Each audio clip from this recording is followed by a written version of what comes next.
मित्रांनो नमस्कार, मी तुमचा मित्र दोस्त सखा डॉक्टर विजय महाडिक। मित्रांनो, आजपासून आपण यापुढे फक्त वातावरती काही व्हिडिओज बनवणार आहोत।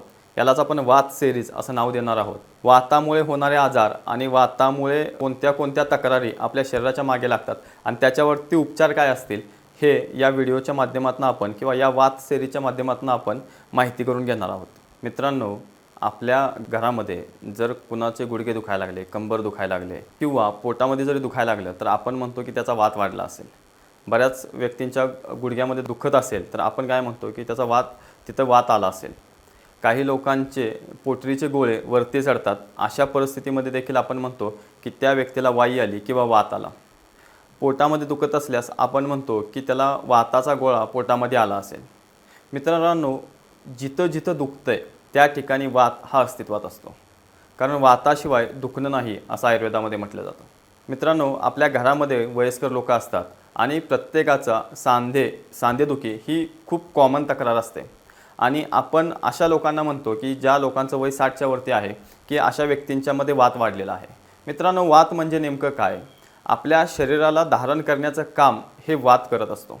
आपल्या जी प्रकृतीमध्ये किंवा शरीरामध्ये जी चलन प्रक्रिया होते ही प्रक्रिया देखील प्राकृत वातामुळे होत असते। मित्रांनो, याच वाताला आयुर्वेदामध्ये विश्वात्मा विभू देखील म्हटलेलं आहे, म्हणजे संपूर्ण विश्वाचं धारण करणारं किंवा संपूर्ण शरीराचं धारण करणारं हे वात हे करत असतो। म्हणजे आपण बोलताना देखील जी ओठांची हालचाल होते किंवा आवाज जो येतोय याला देखील वात कारणीभूत आहे। वातालाच सृष्टी असं देखील म्हटलेलं आहे, म्हणजे सृष्टीचं निर्माण करणारा स्रष्टा असं देखील वाताला म्हटलेलं आहे। मृत्यू देखील वाताला म्हटलेलं आहे। विश्वरूप, विष्णू, धाता अशी बरीचशी पर्यायी नावं आयुर्वेदामध्ये वाताबद्दल सांगितलेली आहे। मित्रांनो, आयुर्वेदामध्ये वाताचा उल्लेख करताना 80 वातव्याधी देखील सांगितलेले आहे। ज्या ठिकाणी वात कुपित होतो त्या ठिकाणी दुखणं चालू होतं। ज्या ज्या संसारामध्ये किंवा शरीरामध्ये ज्या प्राकृत किंवा शुभ गोष्टी घडत आहेत या सगळ्या गोष्टींसाठी प्राकृत वात हा कारणीभूत आहे। परंतु सुनामी येणं, महापूर येणं किंवा प्रकृतीमध्ये भूकंप येणं या गोष्टीला देखील वातच कारणीभूत आहे। मित्रांनो, जसं शरीरामध्ये वात आहे तसंच वायू महाभूत हे प्रकृतीमधलं वाताचं महाभूत किंवा वात याला आपण म्हणतो। मित्रांनो, हाच वात जर पक्वाशयात वाढला तर पोट फुगणं, पोट गच्च होणं, पोटामध्ये दुखणं, पचनक्रिया व्यवस्थित न होणं अशा तक्रारी आपल्याला पाहायला मिळतात। बऱ्याच लोकांचं पोट साफ देखील होत नाही। हाच वात आमाशयात जर प्रकोपित झाला तर तहान लागणं, उलटी होणं, मळमळणं, पोट साफ न होणं अशा तक्रारी आपल्याला पाहायला मिळतात।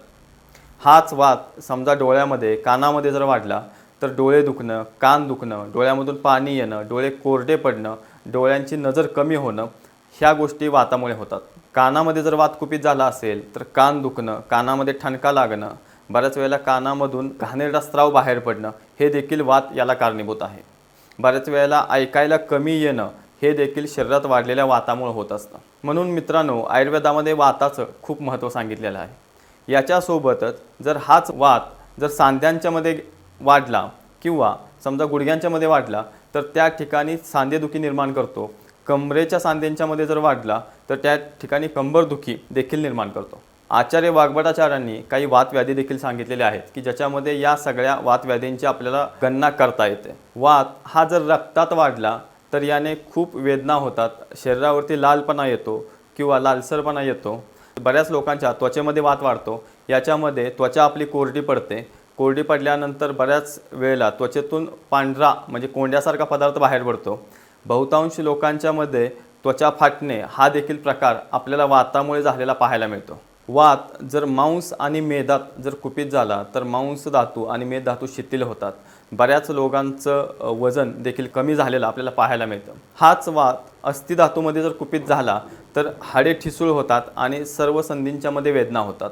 हाच वात शुक्रामध्ये जर कुपित झाला तर शुक्र खूप लवकर किंवा वीर्य खूप लवकर बाहेर येतं। जर गर्भाशयामध्ये हाच वात कुपित झाला तर गर्भाशयाच्या बऱ्याचशा तक्रारी मागे लागतात। बहुतांश वेळा गर्भधारणा झाल्यानंतर गर्भच्युत होणं म्हणजे गर्भपात होणं हा देखील प्रकार आपल्याला वात वाढल्यामुळे पाहायला मिळतो।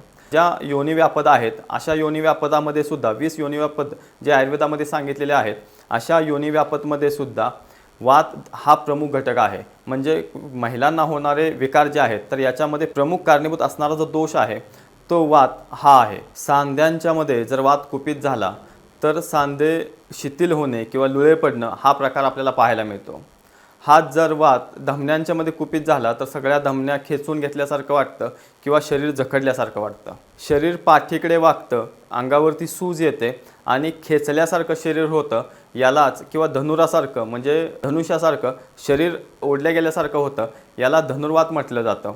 बऱ्याच रुग्णांच्या मध्ये शरीरामध्ये आचके येतात, यालाच आक्षेपक वात असं देखील म्हटलं जातं. काही लोकांच्या सांध्यामध्ये विशेष करून शोल्डर जॉईंटमध्ये खांद्याच्या सांध्यामध्ये जखडलेलं जातं, यालाच आपण अववाहूक म्हटलं जातं. आधुनिक शास्त्रामध्ये याला फ्रोझन शोल्डर देखील म्हटलं जातं. अतिशय जीभ घासल्यामुळं, अतिशय बोलल्यामुळं किंवा बरेच लोक पान सुपारी चावून खात असतात किंवा बरेच लोक गुटखा खात असतात, अशा लोकांच्या मध्ये तोंड उघडं राहिलं तर उघडंच राहतं, तोंड बंद झालं तर बंदच होतं. अशा लोकांना गिळताना देखील त्रास होतो आणि अशा लोकांचं पचन देखील व्यवस्थित होत नाही. बऱ्याच लोकांच्या मध्ये तोंड पूर्णपणे उघडं होत नाही, 1 किंवा 1.5 बोट इतकंच तोंड उघडं राहतं. अशा व्यक्तीला धनुर्ग्रह असं म्हटलं जातं किंवा जिव्हाग्रह असं देखील म्हटलं जातं.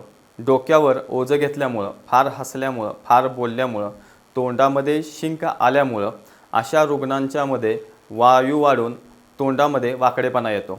अशा व्यक्ती हसताना, बोलताना किंवा रडताना त्यांच्या चेहऱ्यामध्ये वाकडेपणा आलेला असतो. अशा रुग्णांचा एक डोळा उघडा किंवा बंदच राहतो. अशा रुग्णांना डोळे बंद करताना देखील त्रास होतो. गिळताना, चावताना देखील त्रास होतो. अशा लोकांना चूळ व्यवस्थित भरता येत नाही, थुंकी देखील व्यवस्थित टाकता येत नाही.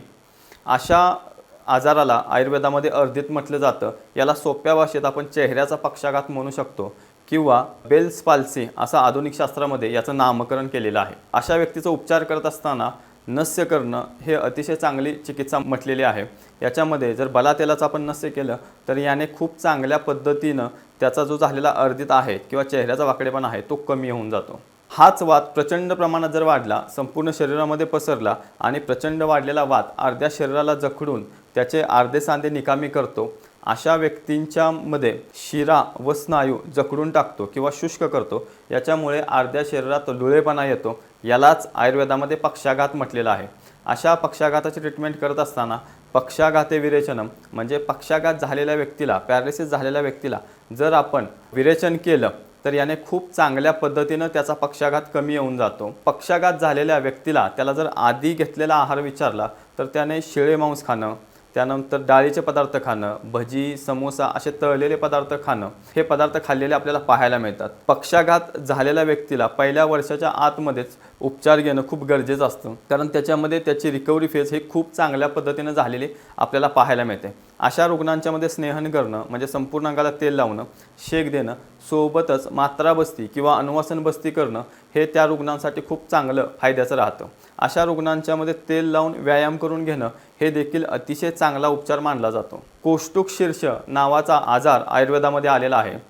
रक्त आणि वात कुपित झाल्यामुळे व्यक्तीच्या गुडघ्यावरती अतिशय वेदना होतात आणि कोल्ह्याच्या डोक्याप्रमाणे सूज येते आणि ही सूज देखील प्रचंड असते आणि वेदना देखील प्रचंड असतात. कोल्ह्याच्या डोक्याप्रमाणे सूज असते, म्हणूनच या आजाराला कोष्टुक शीर्ष असं म्हटलं जातं. या आजारामध्ये रक्तमोक्षण करणं, सोबतच स्वेदन करणं आणि अर्काचे म्हणजे रुईची पानं लावून जर त्याचा आपण शेक घेतला तर याने खूप चांगल्या पद्धतीने कोष्टुक शीर्ष हा आजार कमी होऊन जातो. कमरेच्या मणक्यामध्ये वात वाढल्यामुळे त्या ठिकाणी मणक्यांच्या मधल्या शिरा बंद होऊन तो रुग्ण एका पायावरती ओझं ठेवून चालतो. गिधाडाप्रमाणे या व्यक्तीची चाल असते, म्हणूनच या आजाराला आयुर्वेदामध्ये ग्रदरसी म्हटलं जातं. आधुनिक शास्त्रामध्ये याला सायाटिका देखील म्हटलं जातं. अशा व्यक्तींच्या मध्ये सायाटिका नर्व नावाची नर्व ही 4थ्या आणि 5व्या मणक्यामध्ये बंद होते आणि त्याचा जो नर्व सप्लाय आहे तो खाली पायापर्यंत व्यवस्थित होत नाही. त्यामुळे कंबरदुखीबरोबर पाठीच्या मणक्यामध्ये किंवा पायाच्या मागच्या बाजूनं त्या रुग्णामध्ये वेदना प्रचंड असतात. मुंग्या येणं, बधीरपणा येणं हा देखील प्रकार या व्यक्तीमध्ये जास्त प्रमाणात असतो. यालाच ग्रदरसी म्हणतो आपण. आणि याचा उपचार करताना आयुर्वेदिक औषधांसोबत जर कटिबस्ती नावाचं पंचकर्म करून घेतलं तर याने खूप चांगल्या पद्धतीनं ग्रद्रसीमध्ये फायदा आपल्याला झालेला पाहायला मिळतो। याच आजारामध्ये जर त्या व्यक्तीचं रक्तमोक्षण केलं तर याने देखील खूप चांगल्या पद्धतीनं आपल्याला फायदा झालेला पाहायला मिळतो। बऱ्याच लोकांना कटिग्रह होतो, म्हणजे जास्त काम केल्यामुळं, एका जागी बसल्यामुळं किंवा जास्त ओझं वाहिल्यामुळं कमरेवरती किंवा मणक्यांच्यावरती ताण येतो आणि त्याचा परिणाम कटिग्रह होतो, म्हणजे कमरेमध्ये त्याला वेदना होणं चालू होतं आणि हालचाल केल्यानंतर सुद्धा अतिशय दुखायला चालू होतं। कुठलाही वाताचा आजार झाला तर याच्यामध्ये पंचकर्म करून घेणं खूप गरजेचं असतं। स्नेहन करणं म्हणजे संपूर्ण अंगाला तेल लावणं, सोबतच पोटामधून सुद्धा तूप किंवा तेल घेणं हे फायद्याचं होतं। बऱ्याच रुग्णांच्यामध्ये स्वेदन करणं हे देखील आपल्याला चांगल्या पद्धतीने फायद्याचं राहतं। कटिबस्ती करणं, बस्ती करणं हे जर प्रकार आपण करून घेतले तर याने चांगल्या पद्धतीने वाताचे आजार कमी होऊन जातात। महायोगराज गुगुळ, योगराज गुगुळ, रासनादी गुगुळ हे देखील खूप चांगल्या पद्धतीनं कमी झालेले आपल्याला पाहायला मिळतात। यासोबतच जर समजा बऱ्याच रुग्णांच्यामध्ये आमवात, वातरक्त असे आजार देखील असतात, अशा रुग्णांच्यामध्ये सुद्धा जर आपण योगराज गुगुळ, अमृता गुगुळ हे जर औषधं पोटातून घेतली तर याने चांगल्या पद्धतीनं फायदा झालेला पाहायला मिळतो। दशमूळ काढा जर घेतला तर हे सर्व वातविकारावरती खूप चांगल्या पद्धतीनं काम करतं। दशमूळ काढ्यामध्ये 1 चमचा एरंडेल तेल टाकून आणि लसूण टाकून जर घेतलं तर याने संधिवात, आमवात आणि वातरक्त हे देखील कमी होत असते। तळपायाला मुंग्या येतात, यालाच पादहर्ष म्हटलं जातं। पित्त आणि रक्त कुपित होऊन तळपायाची आगाग होते, याला पाददाह असं म्हटलं जातं। धन्यवाद।